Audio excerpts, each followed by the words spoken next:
हो गया। नमस्कार भाई सभी को, आपका जेएम क्लासेस में स्वागत है। सभी बच्चे जय मां सरस्वती का नाम ले भी।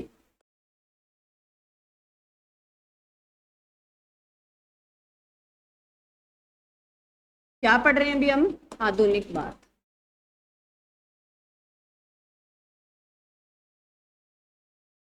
आधुनिक भारत में अभी तक हमने यूरोपीय कंपनियों का आगमन पढ़ लिया, भी मैसूर आंग्ल युद्ध पढ़ लिए, मैसूर सिख युद्ध, आंग्ल सिख पढ़ लिए, और आंग्ल है मराठे पढ़ लिए।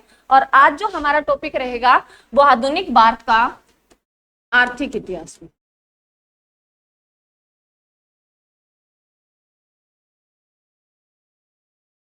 आधुनिक भारत का आर्थिक इतिहास।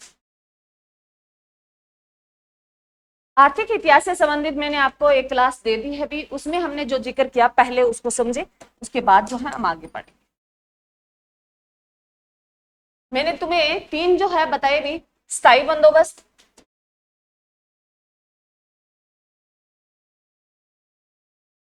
एग्जाम में क्वेश्चन आते हैं भी स्थायी बंदोबस्त, उसके बाद सेकंड भी रियायतवाड़ी बंदोबस्त,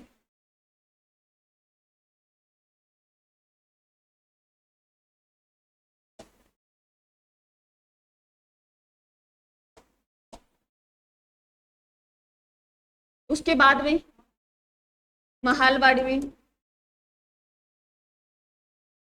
बंदोबस्त। 100% यहाँ से क्वेश्चन आते हैं, 100% है यहाँ से क्वेश्चन है पूछे जाते हैं भी, कोई भी एग्जाम। स्थायी बंदोबस्त भी ये जो है बंगाल के क्षेत्र में लागू किया गया था। स्थायी बंदोबस्त कहाँ के क्षेत्र में लागू किया गया था? बंगाल के क्षेत्र में। और बंगाल के क्षेत्र में मैंने तुम्हें बताया था कौन कौन से स्थान आते हैं भी, बिहार, बिहार, बंगाल और ओडिशा भी।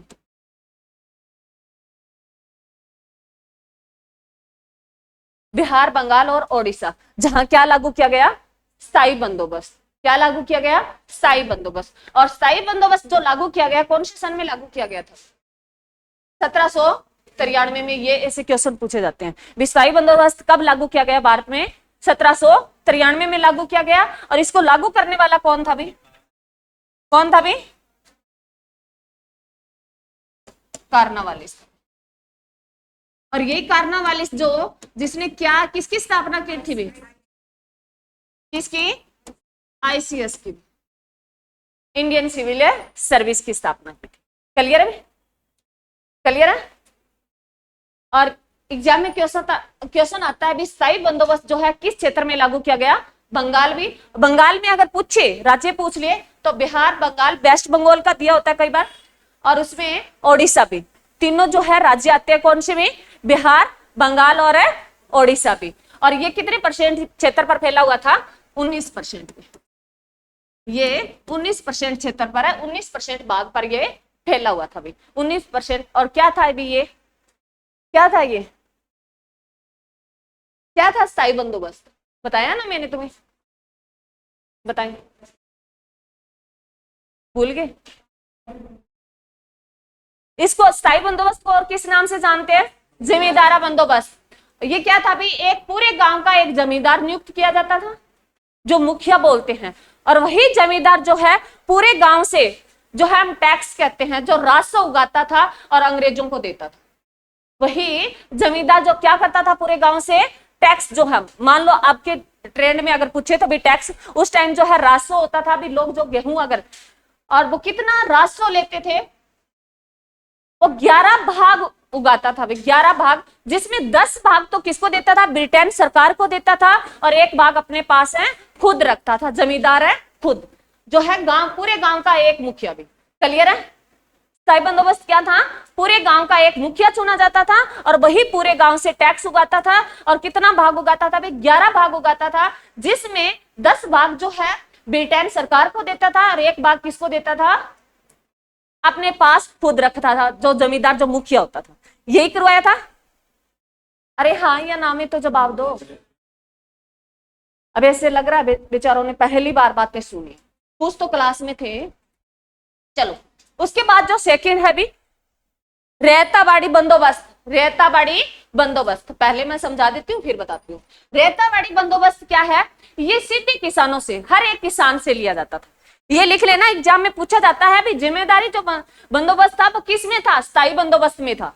किसमें, जिम्मेदार, जमींदार जो है जिसको हम मुखिया बोलते हैं, मुखिया भी एक गांव का एक ही, उसके पास छोटे छोटे क्षेत्र होते थे। क्लियर है। और जो है रेताबाड़ी जो थी वो क्या थी, सीधे किसानों से ली जाती थी भी, हर एक किसान से ली जाती थी। ये रेताबाड़ी जो बंदोबस्त क्या था, हर एक किसान से टैक्स कर जो है वसूलने का काम करते थे। ये जो किस क्षेत्र में फैली थी भी, ये मद्रास वाला, मद्रास बॉम्बे और असम वाले क्षेत्र में फैली थी। कहां में, ये मद्रास, ये बॉम्बे और असम वाले क्षेत्र में फैली थी। कौन सी, रेताबाड़ी बंदोबस्त। कौन सी भी, रेताबाड़ी। याद रख लेना भी, ये लिख लो, जो है किस क्षेत्र में फैली थी, मद्रास, असम और मुंबई, इन 3 क्षेत्रों में फैली थी। एग्जाम में क्वेश्चन पूछता है भी, रेताबाड़ी जो है किन क्षेत्रों में फैली थी, जो है मद्रास, असम और मुंबई भी। और इसको जो लागू करता कौन थे भी, लागू कब किया इसको लागू करता जो 2 व्यक्ति थे भी, एक तो कर्नल रीड थे और एक कौन थे भी, मुनरो थे।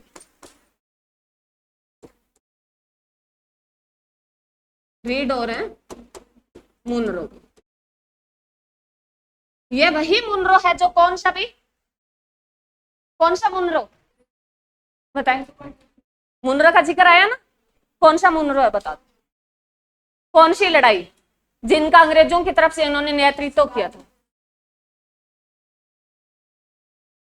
बक्सर की लड़ाई। कौन सी लड़ाई, बक्सर की लड़ाई में जो अंग्रेजों की तरफ से नेतृत्व कर रहा था वो कौन कर रहा था, मुनरो कर रहा था। और प्लासी की लड़ाई में नेतृत्व कर रहा था वो कौन कर रहा था, कलाई कर रहा था। ध्यान रखना भी, ऐसे क्वेश्चन आते हैं।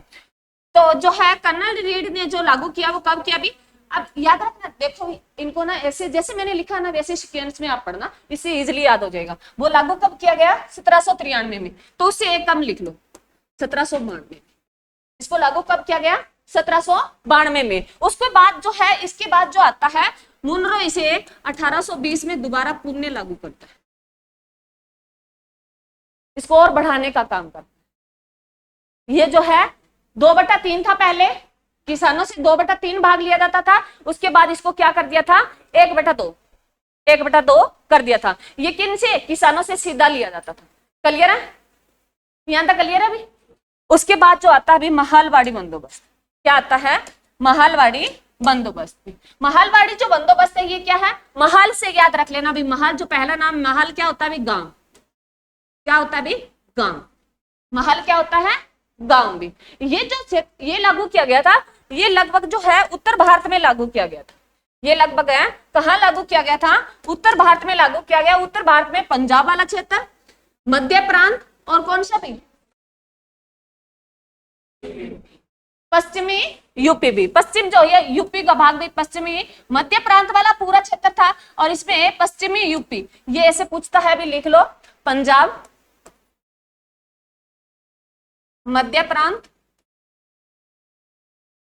उसके बाद है पश्चिमी यूपी उत्तर प्रदेश में। ये क्वेश्चन है एग्जाम में ऐसे पूछता है, महालवाड़ी में कौन से क्षेत्र आते थे, तो पंजाब आता था, मध्य प्रांत आता था और पश्चिमी यूपी आता था। क्लियर है। और इसको लागू किसने किया था भाई, लागू करने वाला हार्ट है, मैकेंजी भी और है मार्टिन है, वर्ड भी। इसको लागू किसने किया, हार्ट, मैकेंजी और है मार्टिन है, वर्ड भी। और इसको लागू कब किया गया, अब ध्यान 1 मिनट में दोबारा सुना। पहला जो स्थायी बंदोबस्त जो कब लागू किया गया, 1793 में, उसे एक कम कर दो। ये लागू कब किया गया भाई, रेताबाड़ी 1792 में। उसके साथ मैंने बताया भी इसको मुनरो ने बढ़ाया था 1820 में। अब 1820 से एक कम कर दो, कितना आ जाएगा भाई, 1819 में इसको लागू किया। और इसमें क्या होता है, महालवाड़ी, महल क्या है, एक गांव को बोल दिया गया भी आप हमें जो है चंदा इकट्ठा करके दे दो भी। टैक्स वगैरह जो है इकट्ठा पूरे एक गांव को बोला गया भी साहब आप सभी मिलजुल कर दे, क्योंकि गांव वाले हर व्यक्ति को पता होता है ना भी इसके ज्यादा हुआ, इसकी खेती ज्यादा है, इसके कम है, तो सभी मिलजुल कर आप है हमें दे सकते हो। क्लियर है। और जो इसमें रेतावाड़ी जो थी वो कितने भाग पर फैला हुआ था भाई, ये 51% भाग पर फैली हुई थी भी, और ये कितने 19% भी, और उसके बाद महालवाड़ी जो है कितने भी 30% भी। ये भी क्वेश्चन है पूछे गए। स्थायी बंदोबस्त 19% भाग, और रेतावाड़ी जो 51% भाग, और जो है 30% किस कौन सी फैली थी भी, महालवाड़ी बंदोबस्त। क्लियर है, क्लियर है भी। उसके बाद आगे ये तो मैंने सैटरडे को करवा दिया था भी, जिन बच्चों ने कर रखा है बहुत अच्छी बात है, नहीं किया तो कोई बात नहीं, जिनका रिपीट। उसके बाद आगे आज ये आधुनिक भारत के आर्थिक इतिहास का जो है सेकंड पार्ट रहेगा। उसमें आज हम करेंगे पहला पॉइंट लिखो, धन का निष्कासन। धन का निष्कासन।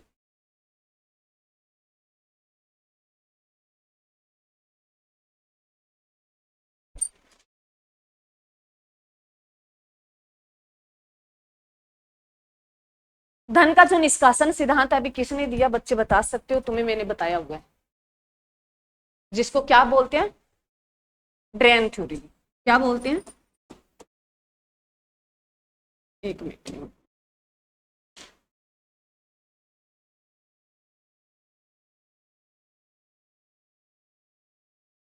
ड्रेन थ्योरी भी बोलते हैं। क्या बोलते हैं, ड्रेन थ्योरी।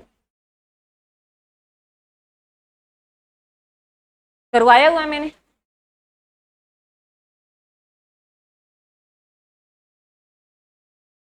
नाम से स्पष्ट हो रहा है अभी, धन का निष्कासन भी। अंग्रेजों ने क्या किया, भारतीय धन को कहां पहुंचा दिया, ब्रिटेन में। कहां पहुंचा दिया, ब्रिटेन में। तो धन का निष्कासन किया भी बाहर से, और कहां पहुंचाया, ब्रिटेन में। और किसके थ्रू पहुंचाया भी, जो व्यापार के थ्रू। उन्होंने व्यापार जो है, उद्योग वगैरह है, व्यापार करके अपना जो लगभग धन, कुछ तो लूट के ले गए धन भी, सीधा धन ले गए, और कुछ वस्तुओं के तौर पे ले गए। तो धन, ये दो आपसे आपको याद, धन का निष्कासन आपको यह यहाँ नहीं पड़ेगी। जब आप कोई मतलब जैसे यूपीएससी का एग्जाम रिटर्न में देते हो, या बीपीएससी का देते हो, जैसे एचएससी का देते हो, रिटर्न में सब्जेक्टिव में लिखना होता है भी धन का निष्कासन सिद्धांत क्या था, वहां ये बात है। और यहाँ मोस्ट इंपोर्टेंट है आपको, तो यहाँ तो कॉम्पिटिटिव एग्जाम में जो ऑप्शन टाइप आते हैं उसमें तो सीधा ही आएगा भी धन का निष्कासन सिद्धांत किसने दिया था। तो यहाँ किसने दिया था भी, जो कोई बच्चा बता सकता है, किसने दिया था? लिखो भी, दादा भाई नौरोजी। अब तो आ गया मैडम याद, दादा भाई नौरोजी।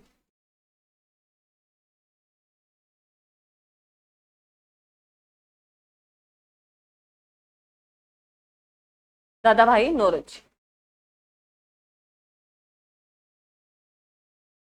जिसने कौन सा सिद्धांत दिया भी, धन का निष्कासन सिद्धांत। और धन का निष्कासन क्या भी, बाहर से धन लेके जाना, चाहे वो वस्तु के तौर पे लेके जाए, चाहे वो लूट के लेके जाए, और कहां पहुंचा दिया, इंग्लैंड पहुंचा दिया। किसने, अंग्रेजों ने। क्लियर है भाई? अरे धन का निष्कासन सिद्धांत क्लियर है, किसने दिया, दादा भाई नौरोजी ने। और कौन सी थ्योरी में, ड्रेन थ्योरी में। कौन सी, ड्रेन थ्योरी में। और दादा भाई नौरोजी की जो एक कौन सी बुक जो फेमस है अभी बताएं,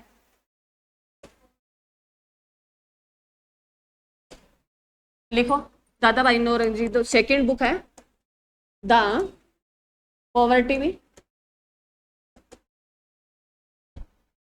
poverty and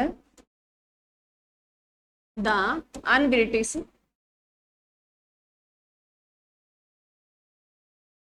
rule in India में। दादा भाई नौरंगी जो बुक है, नौरंजी है भी,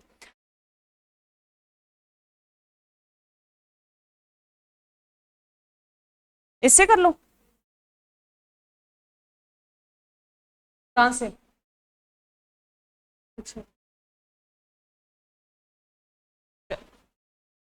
दादा भाई नौरंगी की जो सेकंड बुक है अभी, एक ड्रेन थ्योरी, और सेकंड बुक कौन सी है, the poverty and the un British rule in India में।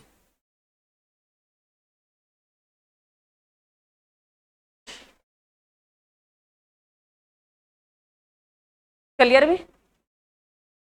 एग्जाम में बुक का नाम बहुत बार पूछा जाता है, ड्रेन थ्योरी पूछी जाती है। अभी धन के निष्कासन से जो थ्योरी संबंधित थी वो कौन सी थी?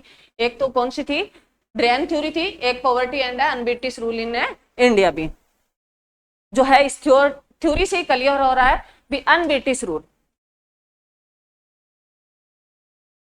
उनके कोई रूल जो है रूल रेगुलेशन कोई औचित्य नहीं थे, उन्हीं के द्वारा। पॉवर्टी क्या होती है भी? क्या होती है भी? गरीबी। गरीबी के साथ बेरोजगारी होगी। अगर पूछ ले भी सबसे पहले गरीबी और बेरोजगारी के बारे में,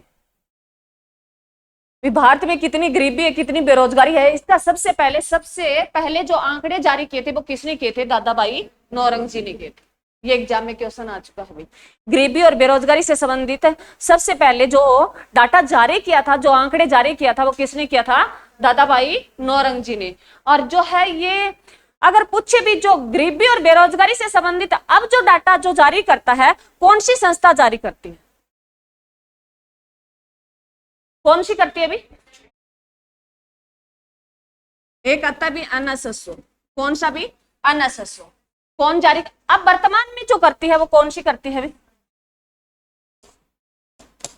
वर्तमान में जो इनसे संबंधित डाटा जारी करती है वो एनएसओ करती है भी। जो नेशनल है क्या नहीं? नेशनल स्टैटिस्टिकल ऑर्गेनाइजेशन, ये अब वर्तमान में जारी करती है क्योंकि एनएसओ क्या है 2019 में आई है। और उससे पहले क्या था भी? एनएसएसओ था भी। एनएसएसओ क्या था भी? नेशनल है क्या था? क्या था भाई बताओ, तुम्हें फुल फॉर्म बताई हुई है। पहले तो ये बता दो एनएसएसओ आया कब था? Very good. कब आया था भाई? 1950 में आया था। एनएसओ की स्थापना 1950 में भी एग्जाम में बहुत बार क्वेश्चन आया हुआ है। एनएसएसओ की स्थापना कब हुई थी? 1950 में हुई थी। एनएसएसओ की फुल फॉर्म बता सकता है कोई बच्चा?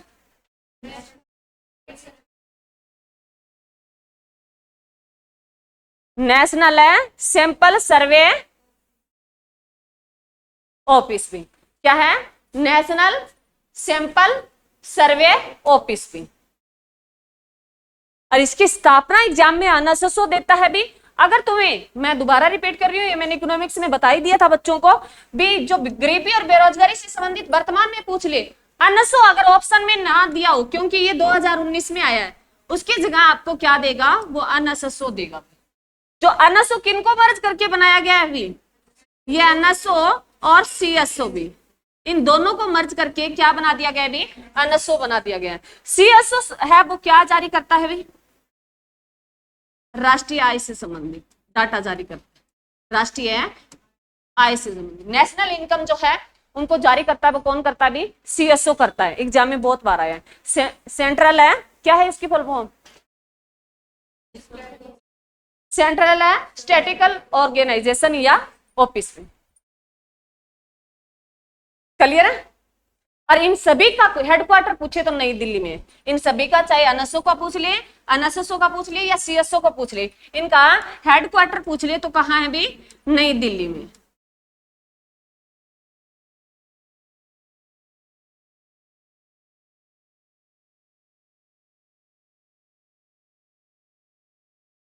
दादा भाई नौरंगी को किस नाम से जाना जाता है बता दो मेरे बच्चों। किस नाम से जाना जाता है? द ग्रांड ओल्ड मैन के नाम से। क्या लिखो? द ग्रांड ओल्ड मैन के नाम से किसको जाना जाता है अभी? दादा भाई नौरंगी को जाता है। ये भी क्वेश्चन आया हो। और अगर पूछे भी सबसे पहले जो राष्ट्रीय आय का अनुमान लगाया था भारत में, सबसे पहले किसने लगाया था? दादा भाई नौरंगी ने लगाया था। सबसे पहले जो है राष्ट्रीय आय का, राष्ट्रीय आय की गणना दादा भाई नौरंगी ने कब की थी? दादा भाई नौरोजी ने राष्ट्रीय आय की गणना प्रथम बार भारत में, अगर लिख लेना भी ये भारत में प्रथम बार और कब की थी? 1867 और इसमें 68 में की थी। राष्ट्रीय आय की गणना प्रथम बार जो किसने की थी भी? दादाभाई नौरोजी ने की थी। और कब की थी? 1867-68 में की थी भी। और इसमें बताया था भी बाहर से जो है कितनी राष्ट्रीय आय आती है, कितनी टोटल है। जो अब जो है राष्ट्रीय आय की जो गणना कौन करता है? अब एनएसओ करता है। वर्तमान में 2019 से कौन करता है? एनएसओ। उससे पहले ऑप्शन में एनएसओ ना दिया हो तो सीएसओ पे जाना है। ऑप्शन में ना दिया हो एनएसओ तो किस पे जाना है? सीएसओ पे भी। क्लियर है? जो है भी भारत में जो राष्ट्रीय आय कितनी होती है, राष्ट्रीय आय को अगर जनसंख्या से भाग दे दिया जाए तो क्या आता है भी? प्रति व्यक्ति आय आ जाती है। राष्ट्रीय आय को जनसंख्या से भाग दे दिया जाए टोटल जनसंख्या से तो क्या निकल के आ जाता है भी? प्रति व्यक्ति आय आ जाती है। ये भी क्वेश्चन सिंपल आता है। तो इसमें जो दादाभाई नौरोजी ने जो कितना बताया पर व्यक्ति प्रति आय कितनी बताई थी? प्रति व्यक्ति आय भी, ये भी क्वेश्चन आया, 20 रुपए बताए, 20 रुपए। और मैंने प्रति व्यक्ति आय तुम्हें बता दिया है भी जो राष्ट्रीय आय है इसको किससे भाग दे दो? टोटल पॉपुलेशन से। टोटल है पॉपुलेशन से भाग दे दो, आपकी प्रति व्यक्ति आय निकल के आ जाएगी। टोटल है पॉपुलेशन से भी कुल जनसंख्या से भाग दे दो किसको? राष्ट्रीय आय को, तो आपकी क्या निकल के आ जाएगी? प्रति व्यक्ति आय आ जाएगी भी। और ये भी क्वेश्चन पूछा गया आप भी प्रति व्यक्ति आय कैसे निकालते हैं, तो उसमें देख लेना भी जो है। और मैंने आपको बताया भी जो अगर पूछे भी राष्ट्रीय आय है शुद्ध कौन सी होती है? राष्ट्रीय आय जो है शुद्ध कौन सी होती है? बाजार ये बाजार कीमतों पर या साधन कीमतों पर, साधन लागतों पर? मैं दोबारा रिपीट कर रही हूं, बाजार कीमत, बाजार के साथ कीमत लगेगी, प्राइस लगेगा, मार्केट प्राइस। और जो है साधन लागत भी, फैक्टर कॉस्ट। जो फैक्टर कॉस्ट पर राष्ट्रीय आय आती है ना वो शुद्ध आय होती है। किस भी फैक्टर कॉस्ट पे जो राष्ट्रीय आय आती है वो कौन सी होती है? शुद्ध होती है। और इसमें भी अगर पूछता है जो राष्ट्रीय आय है वो चालू कीमतों पर काउंट की जाती है या स्थिर कीमतों पर, तो कौन सी अच्छी होती है? स्थिर कीमतों वाली। कौन सी अच्छी होती है? स्थिर कीमतें वाली। क्लियर है भाई? अरे ये क्लियर है? तो धन का निष्कासन इस थ्योरी में लिखा था भी जो है ड्रेन थ्योरी में पूरा स्पष्ट किया भी अंग्रेजों ने कैसे व्यापार करके जो है धन का बाहर से ब्रिटेन को सप्लाई कर दिया था। तो धन का निष्कासन एग्जाम में क्वेश्चन आता है। उसके बाद लिखो भी बी औद्योगिकरण, सेकेंड पार्ट डालो बी औद्योगिकरण।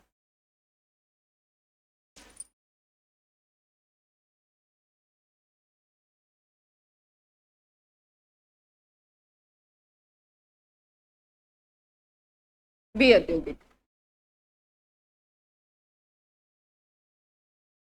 अरे धन का निष्कासन समझ में आया या नहीं आया? आपके जो वन लाइनर क्वेश्चन आएंगे वो यहीं से आएंगे भी। और जो जिनको लिखना हो तो धन को भी कैसे उन्होंने व्यापार करके धन को बाहर से ब्रिटेन में पहुंचाया भी, ये सारा इस थ्योरेटिकल में लिखा है भी। उन्होंने कैसे जो है पहले सूती वस्त्रों का किया, मसालों का व्यापार किया, जो हम पढ़ते ही आ रहे हैं भी। और उन्होंने यहाँ से सामान, क्योंकि उनको एक लत सी लग गई थी भी जो है यूरोप जो कंपनियों को एक लत सी लग गई, और उसके कारण अब ये अंग्रेजों को ब्रिटेन में हर घर में क्या होगी थी भी? भारतीय वस्तुएं होगी। उसी को जोड़ के ये बताना है। वहां जो है किसका धन का निष्कासन किया? व्यापार के थ्रू। व्यापार के थ्रू वस्तुएं गई, भारतीय वस्तुएं गई बाहर। जो है ब्रिटेन में क्या होगी थी? हर घर में जो एक डुप्ले नाम का व्यक्ति था, ब्रिटेन का था, उन्होंने लिखा भी भारतीय, जो ब्रिटेन के हर घर में हर अलमारी में जो भारतीय वस्तु देखने को मिलती है, सूती वस्त्र हो गए, मसाले हो गए भी, रसोई घर में उन्होंने भी ऐसे एक कहानी से बना के बताया भी हर घर में, जैसे भी अगर वॉशरूम में देखे तो, बेडरूम में देखे तो, क्योंकि कपड़े जो सूती जो चादरें वगैरह थी वो, और जो रसोई घर में देखे तो मसाले वगैरह थे वो क्या थे भी भारतीय थे। तो उन्होंने ये बताया। फिर उसके कारण जो अंग्रेजों ने धीरे धीरे जो है 1757 के बाद 1757 जो कौन सी लड़ाई हुई? 1757 में कौन सी लड़ाई हुई थी? प्लासी की लड़ाई हुई थी। कौन सी लड़ाई? प्लासी की लड़ाई।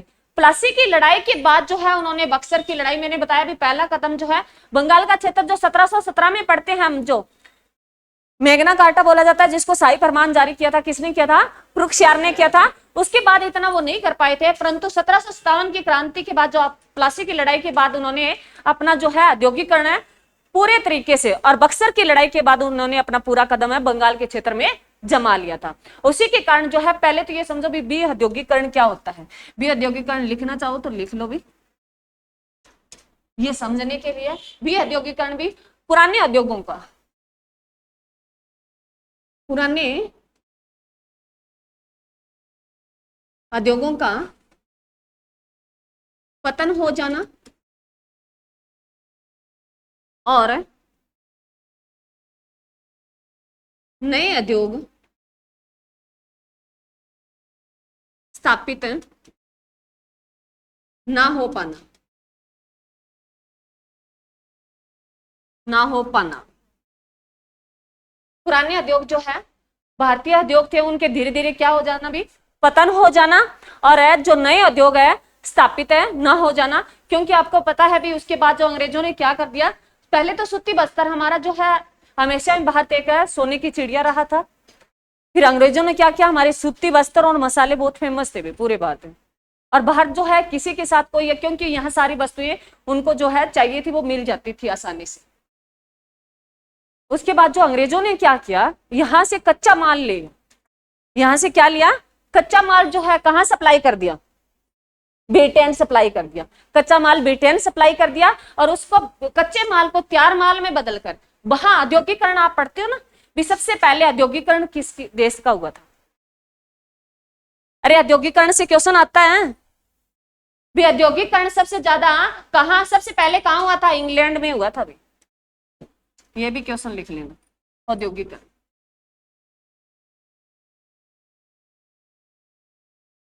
औद्योगिकरण है क्रांति पूछी जाती है भी एग्जाम में, क्वेश्चन आता है भी औद्योगिक क्रांति, औद्योगिकरण क्रांति जो है सबसे पहले कहां आई थी भी? इंग्लैंड में आई थी। एक इंग्लैंड में आई थी। इंग्लैंड जिसको क्या बोलते हो, ब्रिटेन भी बोल दो, यूके भी बोल दो, ये कुछ क्षेत्र आसपास जैसे इनके जमा होते जाते हैं उनका नाम बदलता जाता है। इंग्लैंड को हम ब्रिटेन भी बोल देते हैं और यूके भी बोल देते हैं। और जो है लगभग औद्योगिक क्रांति की, औद्योगिकरण क्रांति की अगर बात करें तो किसका जिक्र आता है? इंग्लैंड का जिक्र आता है। किसका जिक्र आता है? इंग्लैंड का जिक्र आता है। ये औद्योगिकरण क्या था? पहले तो बी औद्योगिकरण क्या है वो समझ में आया भी हमारे उद्योग जो है वो धीरे धीरे नष्ट होते गए और उनके स्थान पर है नए उद्योग है नहीं आए। नए उद्योग आ जाते तो क्या हो जाता भी औद्योगिकरण हो जाता, और नहीं आए तो क्या हो गया हमारे उद्योगों का बी औद्योगिकरण हो गया। क्लियर है? औद्योगिकरण और बी औद्योगिकरण और उद्योग में समझ में डिफरेंस समझ में आया भी? क्लियर है भी? पीछे ये लड़कों में समझ में आया भी? ये औद्योगिकरण क्रांति की बात करें तो कहां आई थी? सबसे पहले इंग्लैंड में आई। और इन्होंने क्या किया, जो भारतीयों से अब क्या लेके जाने लगे, वो कच्चा माल लेके जाने लगे, और उसी कच्चे माल को यहाँ जो है औद्योगिकरण करके उन्होंने नई नई जो है मशीनों को डेवलप कर लिया, और इसी मशीनों से जो है नए नए वस्त्र भी अलग अलग क्वालिटी के, जैसे आज अगर मार्केट में देखे ना तो है हमारे सूती वस्त्रों की क्या कर दी थी उन्होंने, जो है डिमांड कम कर दी थी, क्योंकि यहाँ से कच्चे माल लेके गए और उनकी जो है क्यों उनको किया टैक्स सबसे ज्यादा। इसमें एक बात और आती है भी, पहले भी औद्योगिकरण क्या हुआ, क्योंकि जो हमारा यहाँ से माल जाता था, आयात और निर्यात होता था हमारा सामान, पहले ये कंसेप्ट समझे उसके बाद जो क्लियर। आयात क्या होते हैं? एक्सपोर्ट और है इंपोर्ट भी।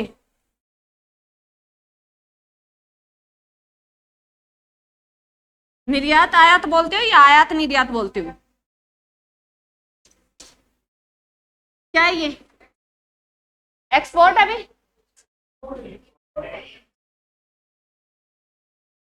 क्या है ये? इंपोर्ट। और ये क्या है? एक्सपोर्ट।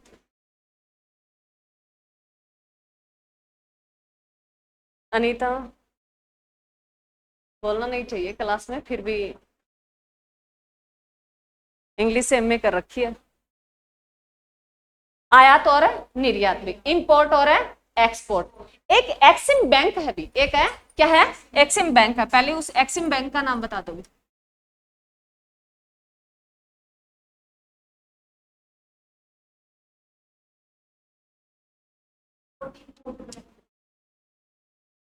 एक्सिम बैंक का नाम बताओ भाई। ये एक्सपोर्ट और इंपोर्ट, इसकी स्थापना कब हुई थी? 1982 में एग्जाम में क्वेश्चन आता है भी, एक्सिम बैंक की स्थापना कब होगी थी? 1982 में होगी थी। ये किससे संबंधित है भी? एक्सपोर्ट और इंपोर्ट से। एक्सपोर्ट इंपोर्ट क्या होता है, पहले तो ये समझो भी, हम मान लो हम किसी देश को, ब्रिटेन को सामान भेज रहे हैं, मान लो ब्रिटेन को हम कोई वस्तु भेज रहे हैं, तो हमारा क्या हो गया, वो एक्सपोर्ट हो गया। हमारा क्या हो गया? एक्सपोर्ट हो गया। ब्रिटेन जो है हमारे से ये वस्तु खरीद रहा है, तो उनका क्या हो गया? इंपोर्ट हो गया।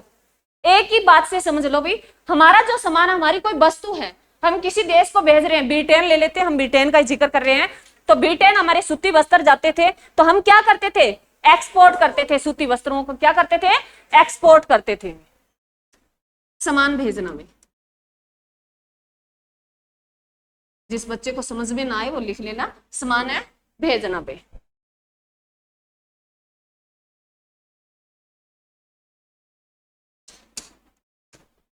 सामान है भेजना में और है सामान लाना में।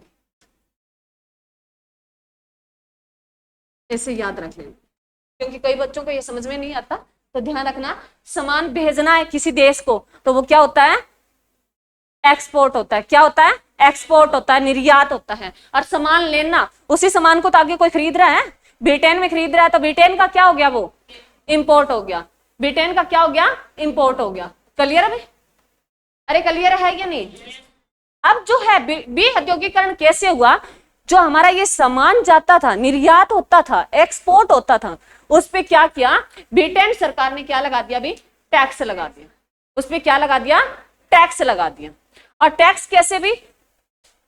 हमारे जो है एक्सपोर्ट पर भारत के, तो क्या लगा दिया? भारत के, एक मिनट, भारत के एक्सपोर्ट पर टैक्स लगा दिया भी। और इधर जो है ब्रिटेन के जो है इंपोर्ट पर टैक्स लगा दिया भी। दोनों तरफ से महंगा हो गया, दोनों तरफ से महंगा हो गया। अब जो है यहां तो भाई भारतीय बेच ना पाए, वहां अंग्रेज खरीद ना पाए। जब बेचा ही नहीं जाएगा और आगे खरीदा ही नहीं जाएगा, तो सामान क्या हो जाएगा भाई? खराब हो जाएगा। तो क्या कर देंगे? भारतीय उद्योग है जो है सामान बनाना बंद कर देंगे। मैं दोबारा रिपीट कर रही हूं, इंपोर्ट भी और एक्सपोर्ट। एक्सपोर्ट होता है सामान भेजना, और इंपोर्ट होता है सामान लाना भी, सामान जो लेके आ रहे हैं।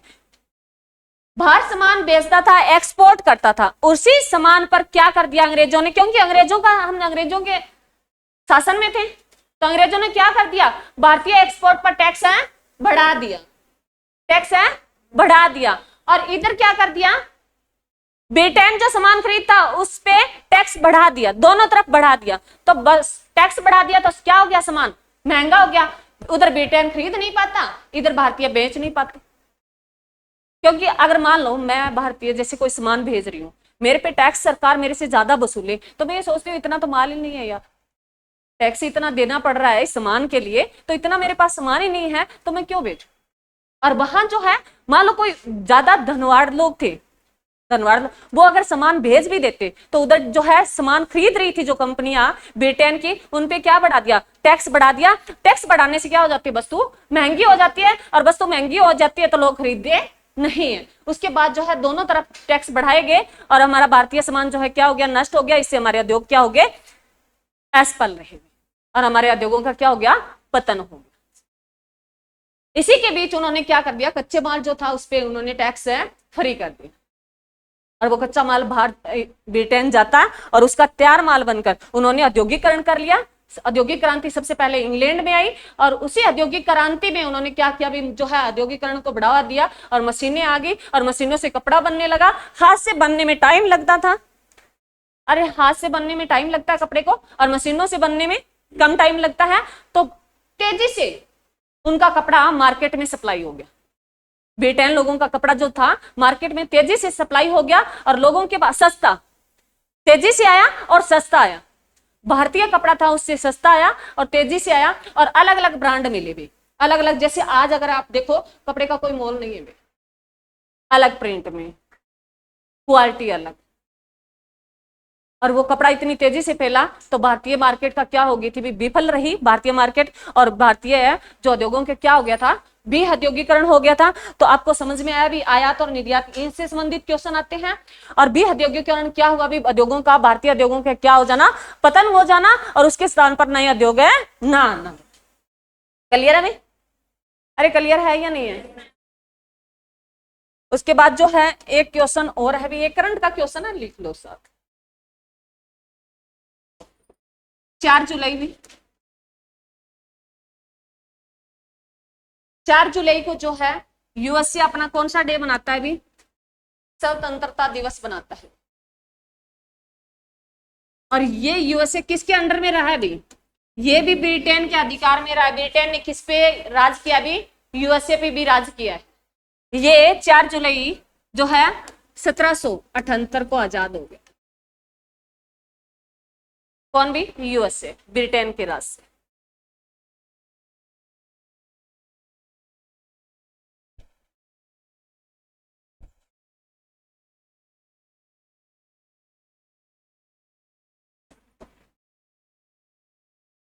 क्लियर है भाई यहाँ तक? अब लिखो भी रेल का, रेल विकास का इतिहास। कल मैंने थोड़ा बता दिया था, आज लिख लो भी, उसका थोड़ा बता देते हैं पीछे वाला। रेल है, थर्ड पॉइंट लिखो भी।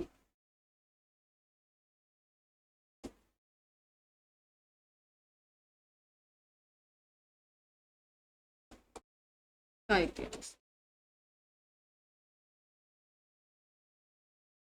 रेल विकास का इतिहास। ये बहुत सारी बातें ऐसी है जो मैंने आपको हर बार जब भी रेल का जिक्र आता है मैं वो बातें रिपीट करती हूँ। अब भी औद्योगिकरण हुआ, भी औद्योगिकरण का पीछे कोई रीजन भी रहा, किनका रहा, रेल विकास का। क्योंकि ये रेल विकास जो है भारत में कब आ गई थी, चलो ये पीछे वाले भी बातें, रेल भारत में कब आ गई थी पहले उसका जिक्र कर लेते हैं थोड़ा सा, उसके बाद कहानी शुरू होगी। 1853 में। और किसका टाइम था भी, कौन था भी, डलहौजी, लॉर्ड है डलहौजी जो है ब्रिटिश गवर्नर था, वो कौन था भी, लॉर्ड है डलहौजी था। और 1853 में भारत में जो पहली रेल आई हुई, भारत में प्रथम रेल जो कब आई थी, 1853 में, जो कहां से, बंबई से ठाणे में। तो कितने किलोमीटर, 34 किलोमीटर। ये नॉर्मल क्वेश्चन है, ये मैं हर बार जब रेल का जिक्र आता है मैं ये बात बताती हूँ। डलहौजी जिसने कौन सी नीति अपनाई और जिसने कौन सी परीक्षा शुरू कर दी थी, पहला परीक्षा देने वाला भी आईसीएस की, और पास करने वाला, दोनों एक ही थे। परीक्षा देने वाला सत्येंद्र नाथ था और परीक्षा पास करने वाला सुरेंद्र नाथ टैगोर था भी। क्लियर है? क्लियर है भाई?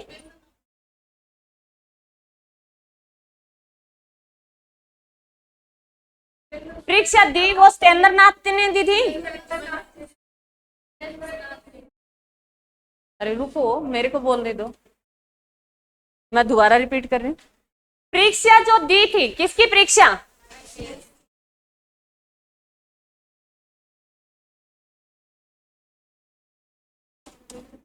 किसने दी, सत्येंद्र नाथ ने दी, सुरेंद्र नाथ ने दी।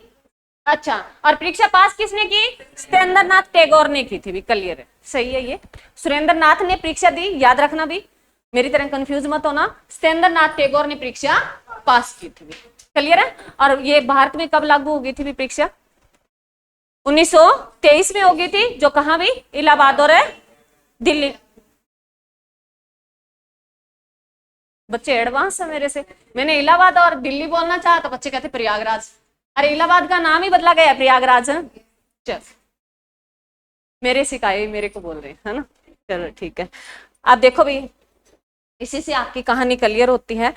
मैंने तुम्हें बताया भी औद्योगिकरण हो गया था, तो अंग्रेजों की क्या पॉलिसी थी, सुनो। डलहौजी की पॉलिसी क्या थी, भी रेल लेके आया भारत में, 1853 में रेल लेके आया। इसकी पॉलिसी थी भी जो है ब्रिटेन लोग थे, उनको क्या किया गया, जागरूक किया गया। उनको ये कहा गया भी आप अगर रेलवे में निवेश करते हो तो आपको क्या मिलेगा, क्योंकि निवेश करना होता है भी, किसी को अगर हम कहें भी आप इसमें निवेश कर लो, तो हमसे निवेश करता ये पूछेगा ना भी इसका बेनिफिट क्या होगा, भी हमें मुनाफा क्या होगा। तो अंग्रेजों ने उनको भी अगर कहा भी आपका अगर सफल हो चाहे विफल हो, रेलवे में आपका निवेश करना भी आपका सफल हो चाहे विफल हो, आपको 5% लाभ है दिया जाएगा। तो उनको ब्रिटेन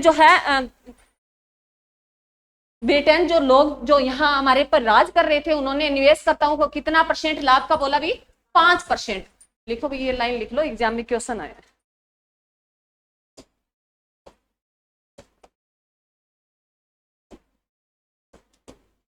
रेल में निवेश कर्ताओं को 5% का लाभ दिया जाएगा। ये किसने बोला था अभी, ब्रिटिश अधिकारियों ने। किसने, ब्रिटेन ने, ब्रिटिश अधिकारियों ने।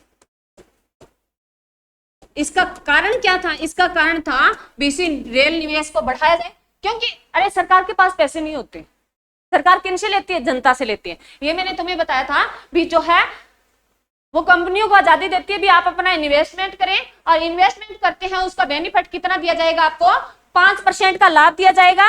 और बहुत सारी कंपनियां आ गई थी और उन्होंने जो है भी कहते थोड़े से टाइम में ही भारत में हर जो रेल बिछा दी थी, भी रेल है पटड़ी बिछा दी थी, तो रेल तो उस पर चली थी। तो अगर बात करें भी रेल पटड़ी की, तो थोड़े से टाइम में उन्होंने जो लालच दिया 5% का लाभ का, भी आप जितना अगर 100 रुपए लगा रहे हो तो उस पर आपको 5% है लाभ दिया जाएगा।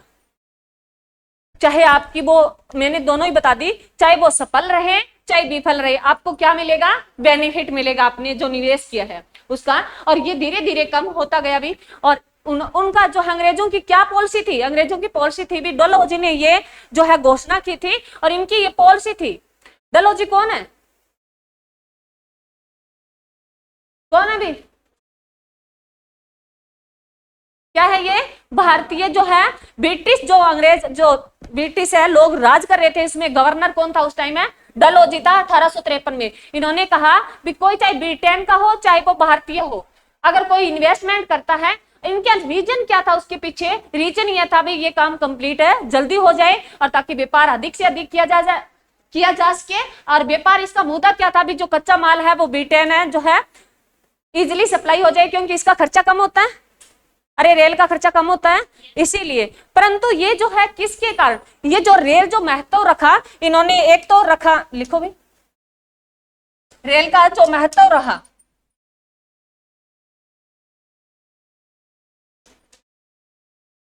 रेल ने जो विकास किया, एक तो व्यवसाय में भी,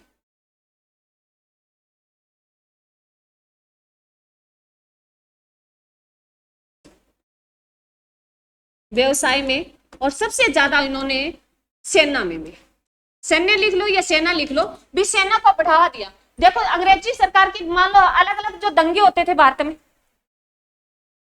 सेना को बढ़ावा दिए,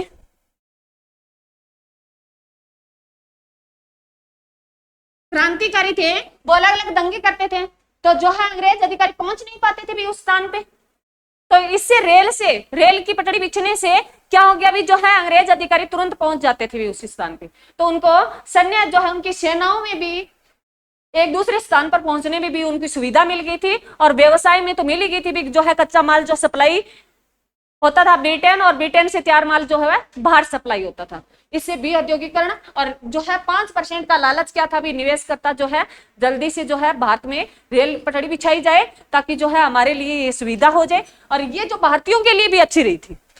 अगर ये पूछे ना भी, भारतीयों के लिए सबसे बेस्ट रही थी भी, क्योंकि भारतीय भी एक दूसरे स्थान से आ जा सकेंगे। जो क्रांतिकारी थे भी अलग अलग जगह रहते थे तो वो इकट्ठा हो जाते थे। अंग्रेजों को भी फायदा हुआ और उसके साथ किसको भी फायदा हुआ, भारतीयों को भी फायदा हुआ। उसके बाद एक लास्ट टॉपिक रहता है, फोर्थ टॉपिक लिखो।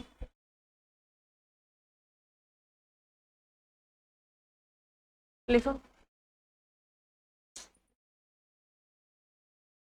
कृषि वाणिज्यकरण में,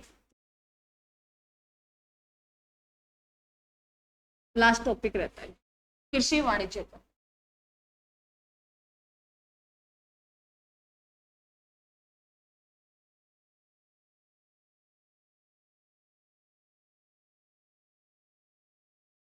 कृषि वाणिज्यकरण भी, कृषि वाणिज्यकरण क्या होता है पहले तो उसको समझो, क्या होता है, कोई बच्चा बता सकता है?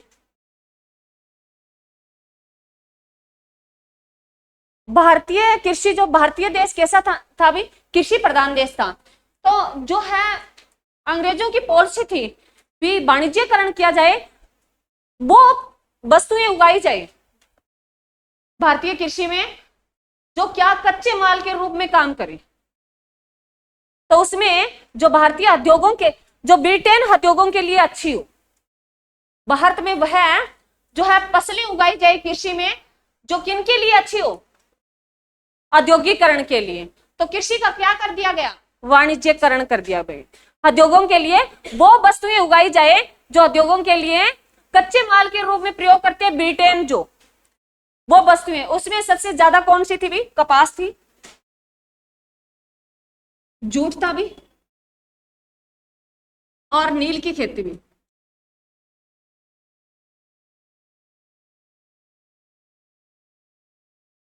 उसमें कपास, जूट और नील की खेती भी सबसे प्रसिद्ध थी भी।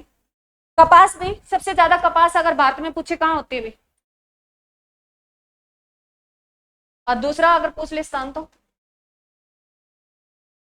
हाँ जी बिल्कुल लिखो भी। सबसे ज्यादा अगर भारत में पूछे तो कहाँ सबसे ज्यादा कपास होती है भी, गुजरात में होती है, और गुजरात के बाद अगर है महाराष्ट्र में।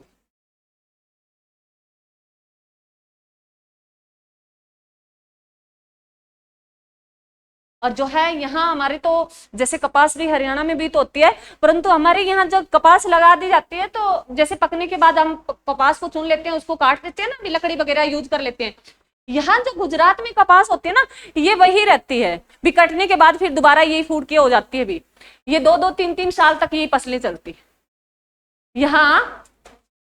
कपास जो है, कपास जो अरे नरमा और कपास, यहाँ कपास ही बोलते हैं उनको, ध्यान से सुना।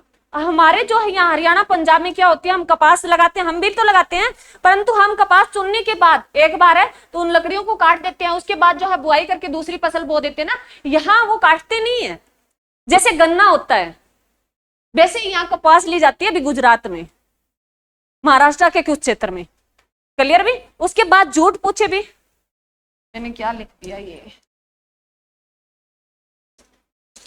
जूट भी पूछे तो सबसे ज्यादा कहाँ होता है भारत में जूट, वेस्ट बंगाल में होता है सबसे ज्यादा। जूट पूछे भारत में सबसे ज्यादा जूट कहाँ होता है भी, वेस्ट बंगाल में होता है।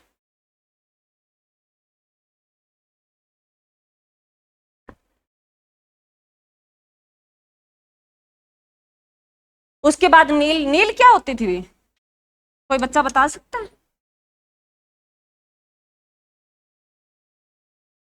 नील एक पौधा होता था भी, और ये कलर के काम आते थे, जैसे कलर होते हैं ना भी, नील है एक पौधा होता है, इसमें ये कलर के काम आते थे, कलर बनते थे उससे। नील की खेती होती है भी, कहते हैं भी एक बार ये जमीन में लगा दी जाए तो उसकी जमीन का उपजाऊपन खत्म हो जाता था भी। और नील की खेती सबसे ज्यादा कहाँ की जाती थी, बंगाल के क्षेत्र में, बंगाल के क्षेत्र में नील की खेती सबसे ज्यादा कहाँ की जाती थी, बंगाल के क्षेत्र में की जाती थी। और यहाँ नील की खेती से संबंधित एक आंदोलन चलाया था भी महात्मा गांधी ने, कौन सा आंदोलन, चंपारण। लिख लो, यही लिख लो साथ में, आगे रिपीट करेंगे जब हम पढ़ेंगे। नील की खेती से संबंधित है एक आंदोलन चला था भी, चंपारण।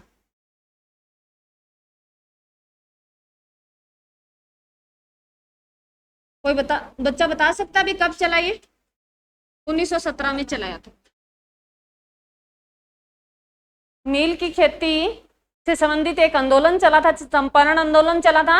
और ये जो कब चला, 1917 में। और पहली बार आंदोलन जो शुरुआत की थी महात्मा गांधी ने इसी से की थी भी। महात्मा गांधी ने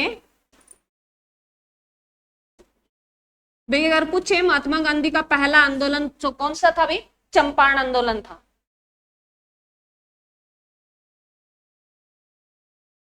और एक मैंने तुम्हें कल बताया था महात्मा गांधी से संबंधित भी, महात्मा गांधी ने जो पहली भाई मान लो जो कांग्रेस अधिवेशन होता था उसमें पहली जो अध्यक्षता की थी बेलगांव से की थी। मैंने क्वेश्चन लिखाया था ना तुम्हें भी, बेलगांव भी ऐसा कांग्रेस अधिवेशन जो गांव में हुआ था भाई, बेलगांव। बेलगांव कहां भी, गुजरात में। मैंने तुम्हें 1923 लिखा दिया था, लिखाया ना, 24 लिख लेना भी, 23 नहीं है, ये मेरे से गलती होगी।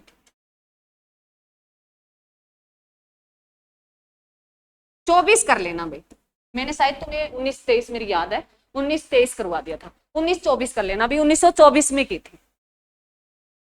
एग्जाम में क्वेश्चन आता है भी महात्मा गांधी ने कांग्रेस अधिवेशन की अध्यक्षता कितनी बार की, एक बार ही की थी।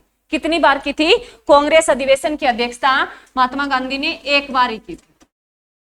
और यह पहली कांग्रेस अधिवेशन था, पहला अधिवेशन जो कहां हुआ था, गांव में हुआ था।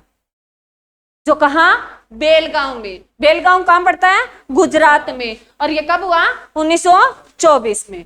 अगर 1923 का जिन बच्चों ने लिख रखा नहीं मिटाया तो उसकी जगह ये लिख लो स्वराज पार्टी का गठन हुआ था 1923 में।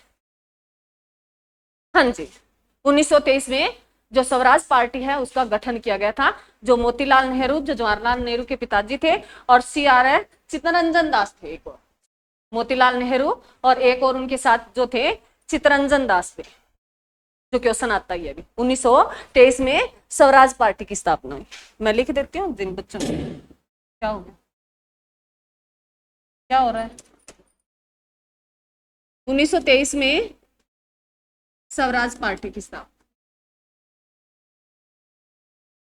पार्टी की स्थापना।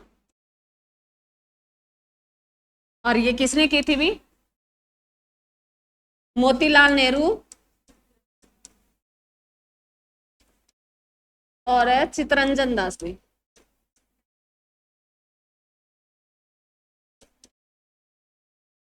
इन दो व्यक्तियों में ये क्वेश्चन आता है। उसके साथ ये 24 तक तो हम पहुंच गए, एक 25 वाला और लिख लो ताकि आपकी क्लियर दूर हो जाए भी, क्लियरिटी जो है यहां से क्वेश्चन बनता है।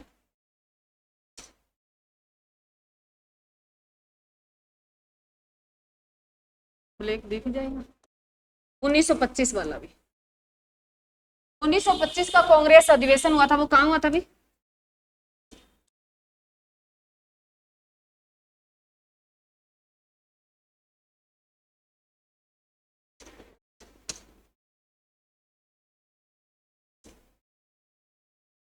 अधिवेशन। और ये कांग्रेस अधिवेशन जो है हर साल होते थे। और ये कहां हुआ था अभी, कानपुर में हुआ था क्या, कानपुर में पहली भारतीय महिला भी, हाँ जी, पहली भारतीय महिला भी इसकी अध्यक्षता की थी। पहली भारतीय महिला जो इसकी अध्यक्षता की थी वो कौन थी भी, सरोजिनी नायडू।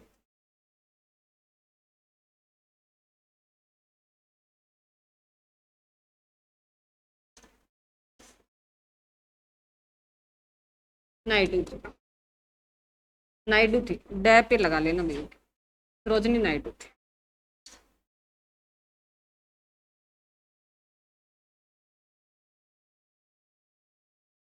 पहली भारतीय महिला पूछे भी कांग्रेस अधिवेशन की अध्यक्षता करने वाली कौन थी, सरोजिनी नायडू थी, जिन्होंने कब अध्यक्षता की, 1925 में की।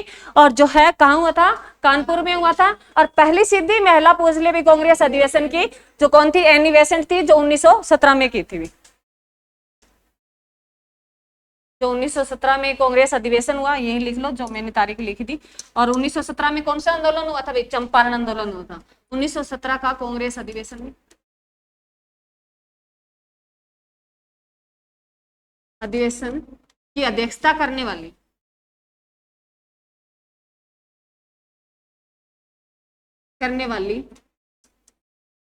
पहली महिला, फर्स्ट है महिला भी कौन थी भी? Annie Besant. ये एग्जाम में क्वेश्चन आ चुका है भी, एनी बेसेंट।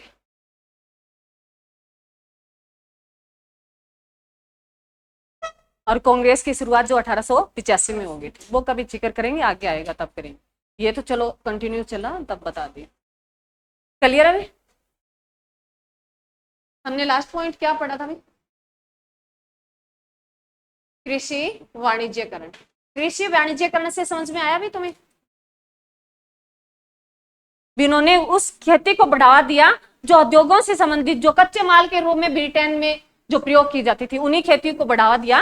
वाणिज्यकरण जो है, जो ये गेहूं वगैरह उनकी जो है, गन्ना, उनको कम कर दिया और उनकी जगह क्या सबसे ज्यादा कपास, जूट और है इनको नील की खेती को बढ़ावा दिया था। किसने?